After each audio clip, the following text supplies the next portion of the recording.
What's up? My name is Ken Dumbo, the MC with the sauce. Don't forget to subscribe to J. Cool.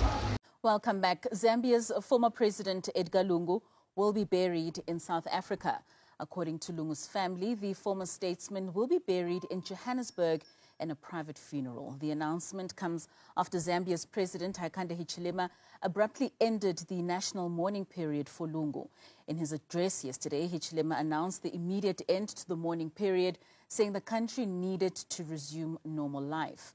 Earlier this week, the repatriation of Lungu's body from South Africa was also cancelled by his family following uncertainty on where the former leader would be buried. Lungu, who led Zambia from 2015 to 2021, died earlier this month in South Africa, where he was receiving treatment for an undisclosed illness.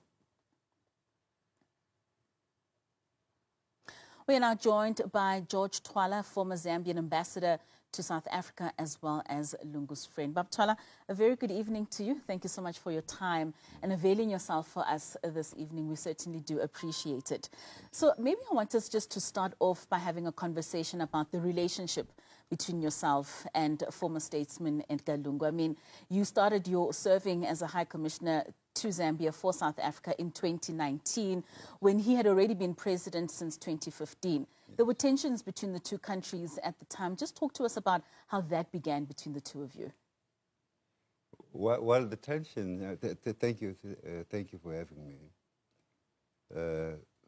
The tensions between South Africa and Zambia at the time were not really tensions in the true sense of the word. Okay. Just some misunderstanding regarding some one or two issues which I think my arrival tended to resolve all those problems. And what I would say, when I presented my credentials, I had found President Lungu to have been quite a warm person, quite forward, quite understanding, reasonable, so to speak. And he actually made my task as South Africa as High Commissioner there quite easy, quite easy. Quite a lot of things I think that one could have done, but I think we did well. We did well. We did well. I can say that for sure. You spoke at his memorial service. Yes.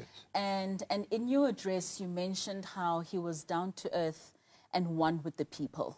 How important is it for a statesman, especially on the African continent, to understand his people at such a grassroots level?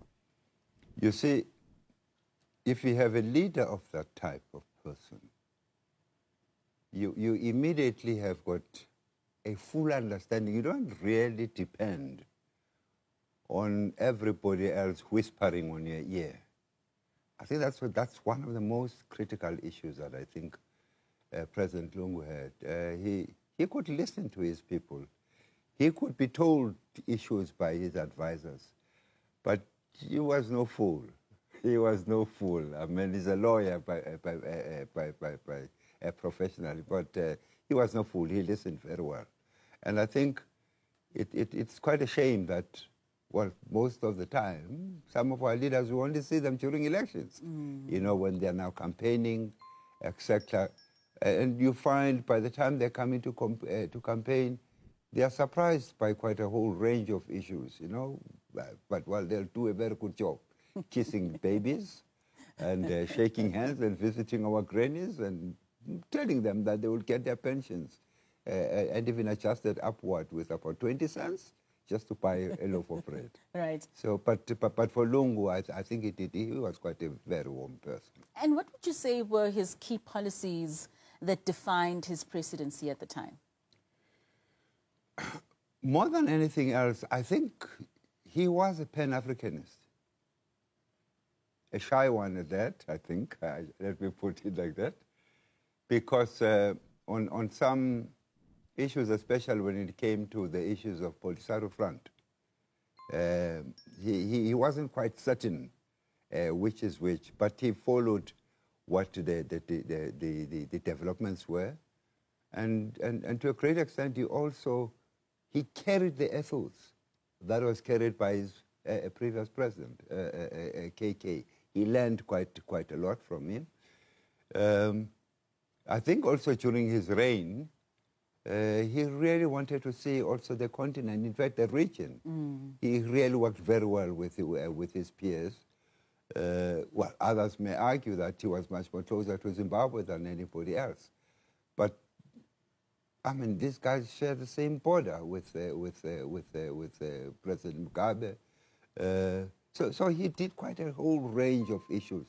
As from the region's point of view, I think he was a very good man. He was a very good man. And I mean, you also mentioned in your address in the memorial, I mean, he fondly referred to you as Brother George. So when speaking to Brother George, especially about Pan-Africanism, what was his take on how he's seeing the rest of the continent approaching Pan-Africanism, and just what are the influences from the global north on African leaders?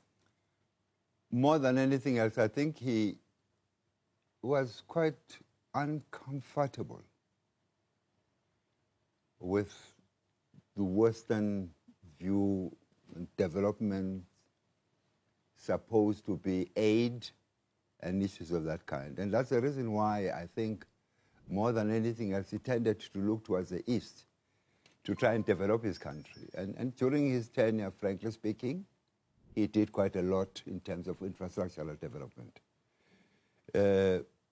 Well, it is argued today that he plunged the country into too much debt, you know, towards the Chinese, et cetera, et cetera. But when the West was not forthcoming, what do you expect anybody else to do? And whatever he did, I mean, you look at the airport that they have today, look at the flyovers, resolving the issues of traffic congestion on the streets, etc. I think he did quite a lot for Zambia. He may have had his own challenges, some of them which he can't really defend himself on, climate issues that impacted on agriculture in Zambia, but more than anything else, he even opened up the country and he was saying South Africa should actually come in terms of supplies, in terms, and financially, in economic terms. Yeah. I think our relations with Zambia were very good during this time. When you had those last conversations with him, or maybe just conversations after his tenure, what would he cite as some of the things that he would look back as mistakes that he has done in that time? He didn't say much, but there is one critic in Zambia who is a thorn, and a thorn this big on all presidents in Zambia. The guy is is a doctor at the University of Stellenbosch, Dr. Sishua. He is such a thorn on anybody who's on that hot seat. I was surprised when he said, and he was pointing to him when we visited him, said, you know this man, if only I had listened to him and not listened to some of the whispers that I was told, that he was critical of me, he was what, I think this man is just a good Zambian who just wants to see good. He means well. If I had seen him, if I had listened to him, and not the distorted versions sometimes that were given to me, because I wanted to meet him at some stage. And I was told, he's working for CIA and all sorts of conspiracy theories. And he wasn't quite sure how to handle it. But he now realizes, a joke is that one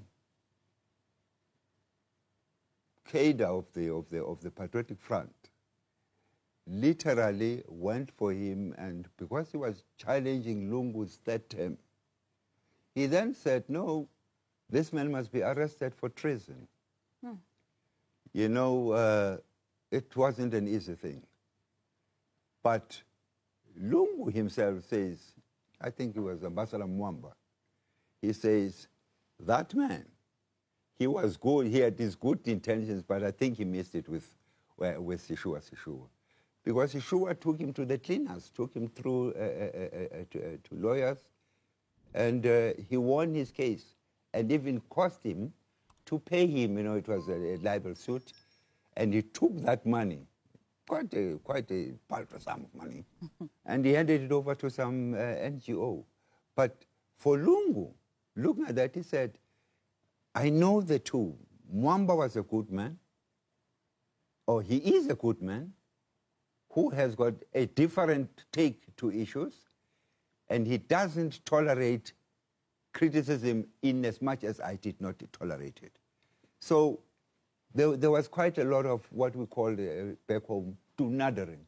They actually were very, very friendly, and they became very, very warm, to the extent that he says all leaders, and I wish even the current president, President Hakainde Hichilema, I wish he could sit down and sometimes listen to what this young man is saying. He's a very young man, very dynamic, but hey, the boy has got a terrible pen. And how important is it to have such differing views, especially for people that are leading country, that are moving communities out of impoverishment, out of the shackles of the West, like you mentioned, in listening to those differing views and applying them in the work that they do? It can only benefit the literate. It can only benefit the ordinary man in the street. It can only benefit the student. It can only benefit even the economy, even those big shots in the captains of industries. At least maybe they can begin to understand some of the problems. If a president speaks, I think business people would tend to understand what he's talking about. Yes, they would always want to have money, but what is critical, if they listen to him, then maybe the opportunities they can begin to open up. And not only look at profit, but actually be informed by having a little bit of a conscience, just a little bit of a conscience, to allow other people to develop, and in that way develop the country as a whole. Then the tensions between the current government and former President Lungu. Maybe just take us through what your view is in terms of really what was at the heart of this impasse. Well, I think at the heart of this impasse, it all started in 2016 in the elections. I think the current president lost to Lungu. This is very thin margin. He argued that Lungu cheated him. He flatly refused to acknowledge him as the president of the country. And these tensions continued throughout. I guess Lungu too, I think sometime there was a program in somewhere in the southern province, Gomboka. There's a program where, you know, the plains of Zambia can be flooded by water. And President, he was leader of the opposition at the time, of the UPND. He refused to give way for the president to pass. And the President Lungu apparently retaliated at a later stage, got him arrested and threw him into prison for about 3-4 months or something. And I think from that moment onwards, this went on, carried on to this day. And it's very sad that it had to come to this day where they can't, President Hakainde Hichilema just refused to be the bigger person and simply allow. You see, when this one died, apparently said to the family, I don't want this man anywhere next to my body or to my grave. Because he said that, that has been communicated to him. But President Hakainde, I think, insists, I'm the head of state. I need to prevail over the funeral.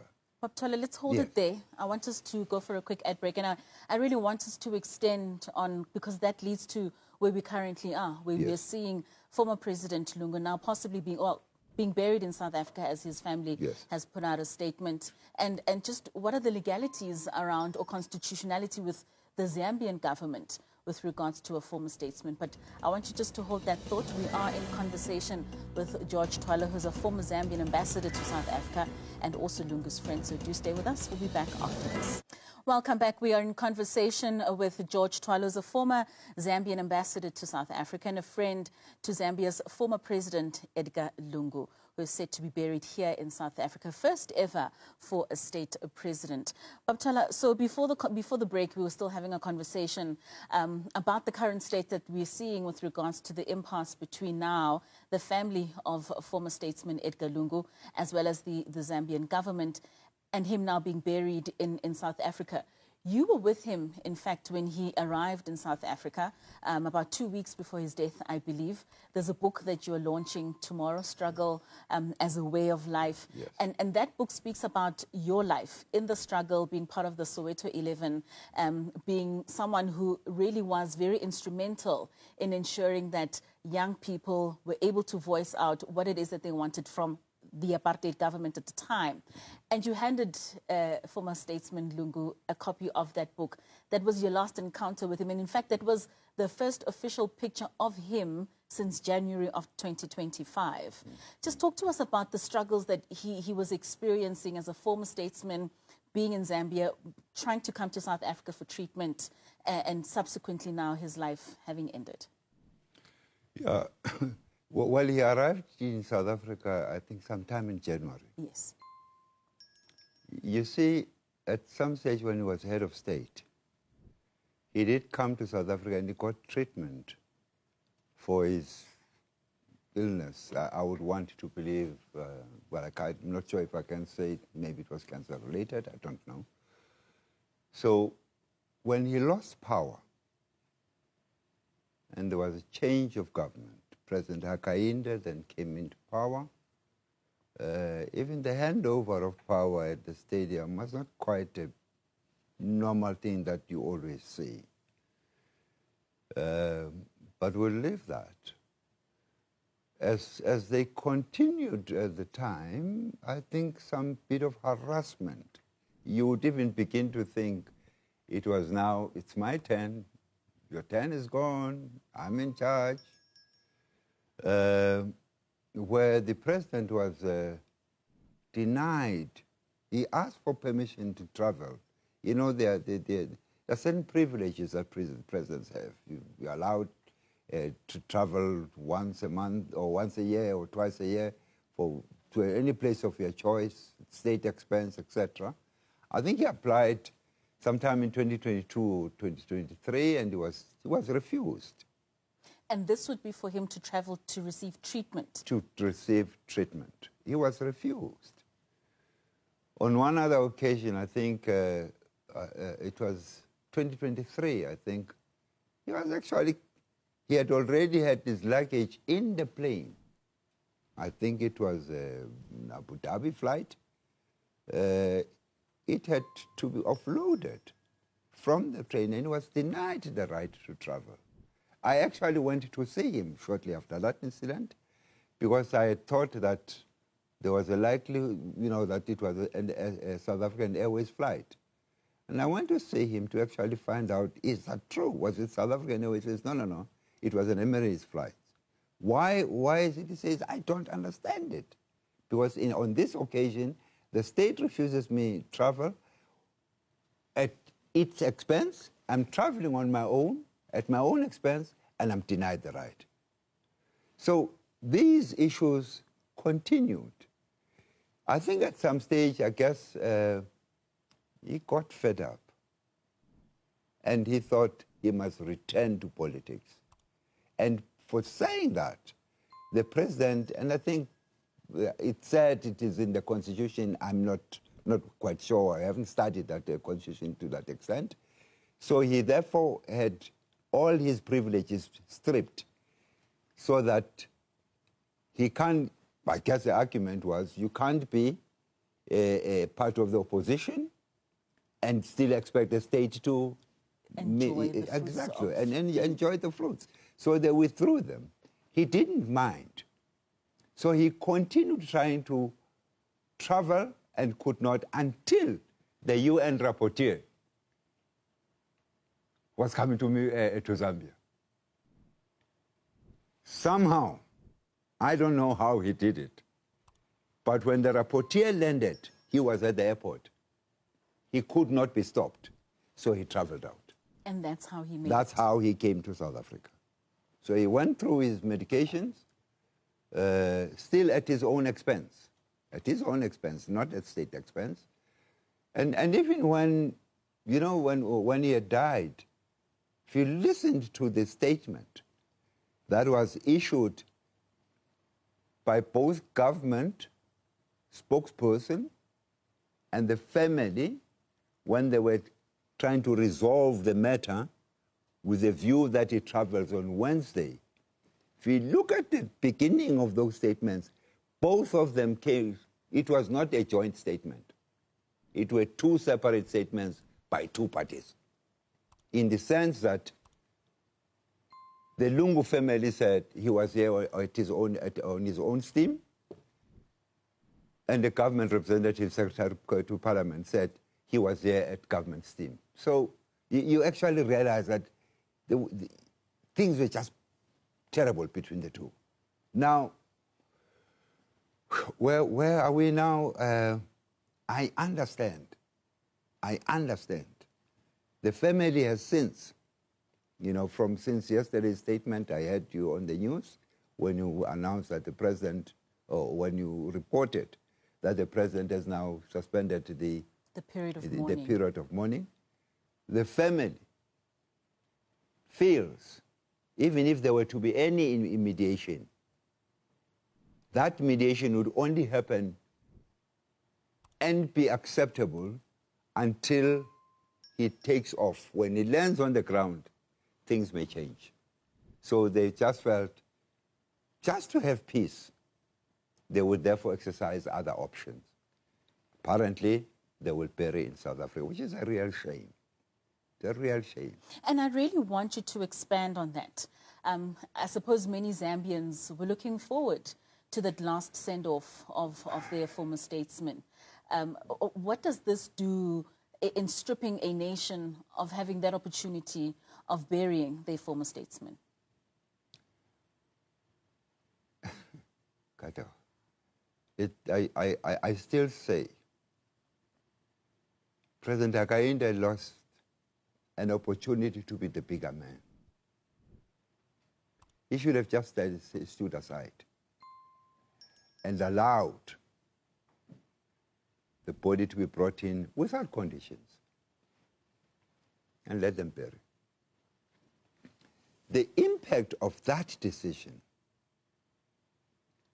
comes in this way. One, clearly it further traumatizes the family. Secondly, it traumatizes the general public. It's not only members of the Patriotic Front. When you become a president, you're not a president of a particular party. Right. You become the president of the country. I'm sure there are those who voted for Lungu, who supported him from the southern province, others from the western province, whatever provinces. So he was a president of a country. And you know what has happened here? It's really hurting. I'm saying hurting not so much as for Lungu, but the image of Zambia. That's a country that looked after us. That's a country where not only us, the entire southern region, all their leaders stayed there. It's a peaceful country. People are warm. People are welcoming. Now, to see them act in this way, it doesn't augur well. It does not augur well for the stability of that country. Just for us, in closing and wrapping up, I mean, he will be buried in South Africa, in Johannesburg to be particular. What does that do for relations between South Africa as a country and Zambia? Well, it shouldn't affect us. Okay. It's a choice of the family. South Africa does not get involved in the domestic affairs. This is a domestic affair. It's a Zambian issue. South Africa stands on the side and merely says, you are here, it's fine. You dead, you want to be buried here, quiet. We have no option. There is no issue. Right. It should not affect our relations. It should not. There is no reason for and any possibility of a future repatriation of the former statesman back to Zambia? Well,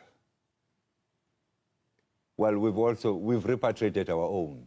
I'm sure Zambians would demand that their president must come back to the country. Pap George Twala, thank you so much for your time. It's been an absolute pleasure.